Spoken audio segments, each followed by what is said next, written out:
Supreme court ನ್ಯಾಯಾಧೀಶರನ್ನು ಅವಮಾನ ಮಾಡಿದ ಕೋಮುವಾದಿ ವಕೀಲರಿಗೆ, ಸುಪ್ರೀಂ ಕೋರ್ಟ್ ನ್ಯಾಯಾಧೀಶರನ್ನು ಅವಮಾನ ಮಾಡಿದ ಜಾತಿವಾದಿ ವಕೀಲಿಗೆ, ಸುಪ್ರೀಂ ಕೋರ್ಟ್ ನ್ಯಾಯಾಧೀಶರನ್ನು ಅವಮಾನ ಮಾಡಿದ ಕೋಮುವಾದಿಗಳಿಗೆ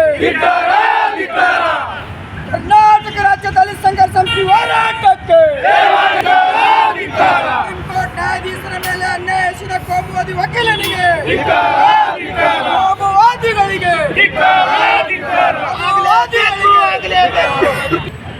6ನೇ ಅಕ್ಟೋಬರ್ 2025ರಂದು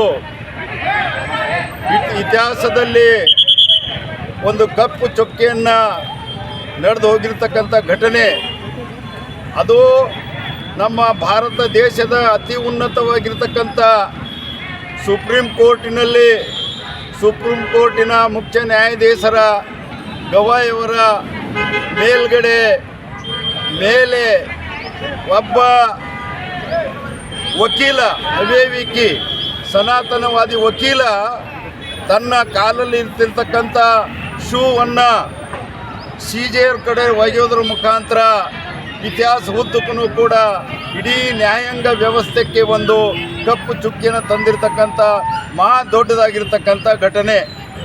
ಈ ಘಟನೆ ಪ್ರಾಮಾಣಿಕವಾಗಿ ಹೇಳಬೇಕಾದ್ರೆ ಉದ್ದೇಶಪೂರ್ವಕವಾಗಿ ಮಾಡಿರ್ತಕ್ಕಂಥದ್ದು.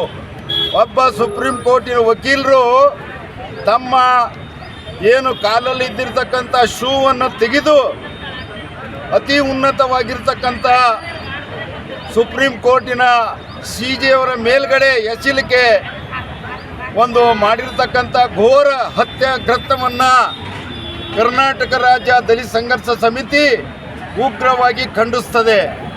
ಈ ಘಟನೆಯಿಂದ ನಾಗರಿಕ ಸಮಾಜವನ್ನೇ ನಾಚಿ ತಲೆ ತಗ್ಗಿಸ್ತಕ್ಕಂಥ ಘಟನೆ, ಅತ್ಯಂತ ಘೋರವಾದಂಥ ಘಟನೆ ನಡೆದಿದೆ.